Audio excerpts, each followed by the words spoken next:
Welcome to today's Explainer, where we're diving headfirst into a dense, highly provocative philosophical text by Marcus Heinrich Rehbach. It's called Religion, Holistic Interrogations. And let me tell you, it completely challenges our fundamental understanding of both spirituality and society.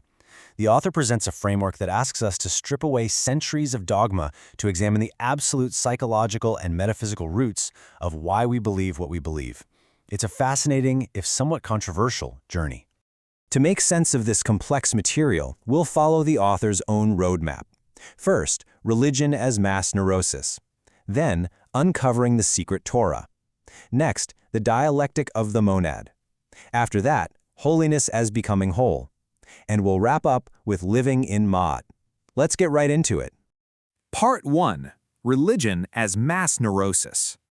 So, according to the text, we really have to pause and ask ourselves a tough question. Is what we casually call religion actually just a psychological coping mechanism that's been scaled up to a massive societal level?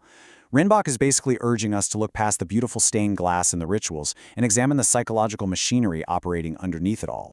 The author leans pretty heavily on psychoanalyst Sigmund Freud here. Rehbach argues that religions are built on the exact same foundations as individual neuroses. Think about it.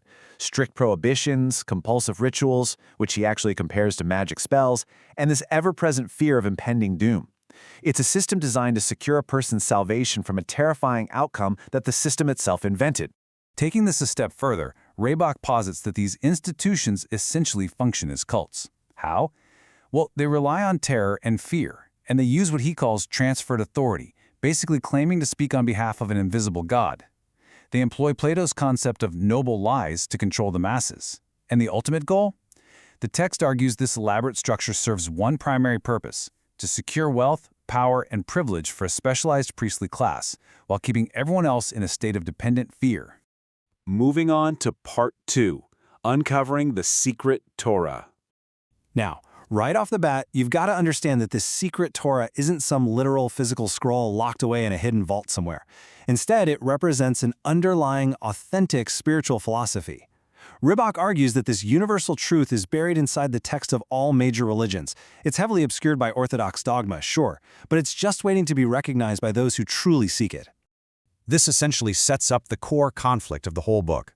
On one side, we have orthodox dogma, the outer mysteries that focus on rigid rules, literalism, and submission. But on the flip side, we have the secret Torah, the inner mysteries. This focuses entirely on reason, empathy, and the universal compassion shared by the world's great teachers, whether that's Jesus, Buddha, or Krishna.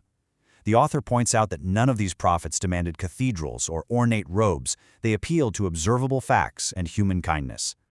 So, you might be wondering, if this truth is out there, why doesn't everyone see it? Well, the author argues the secret Torah is fundamentally a test. Using a biblical parable, he states its truth only resonates with the wheat, not the tares.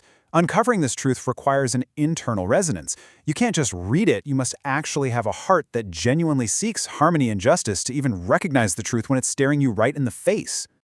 Part 3, Dialectic of the Monad. All right, let's zoom out to a grand metaphysical scale. We're guided through a Hegelian historical dialectic here. It starts with the thesis, a singular primordial unity referred to as the monad.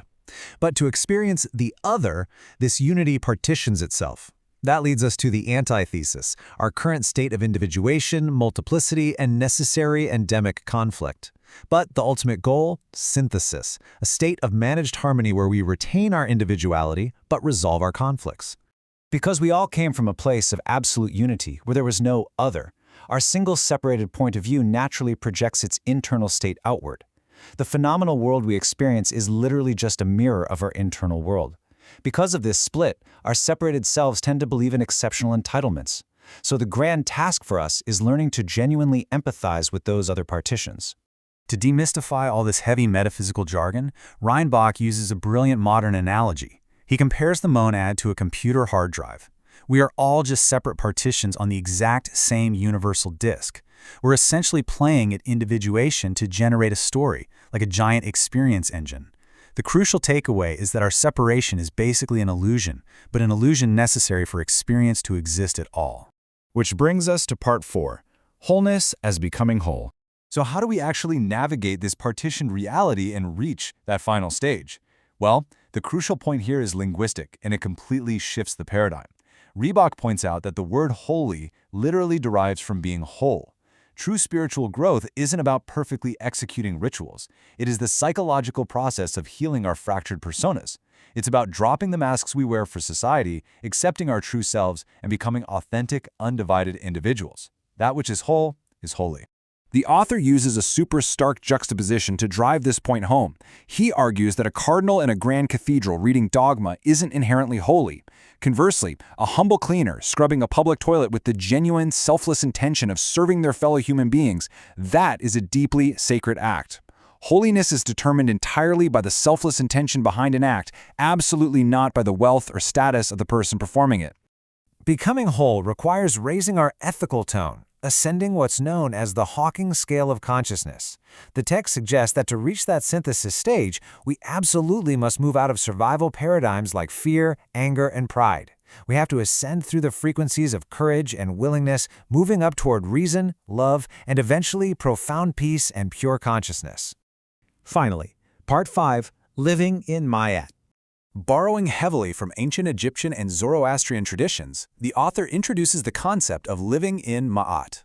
Now, this isn't about worshiping an ancient Egyptian deity. It means actively aligning your everyday actions with universal harmony. It follows a very strict sequence of personal responsibility. It starts with good thoughts, which lead to good words, which finally result in good deeds. It's literally about embodying truth, justice, and beauty in the everyday, mundane moments of life.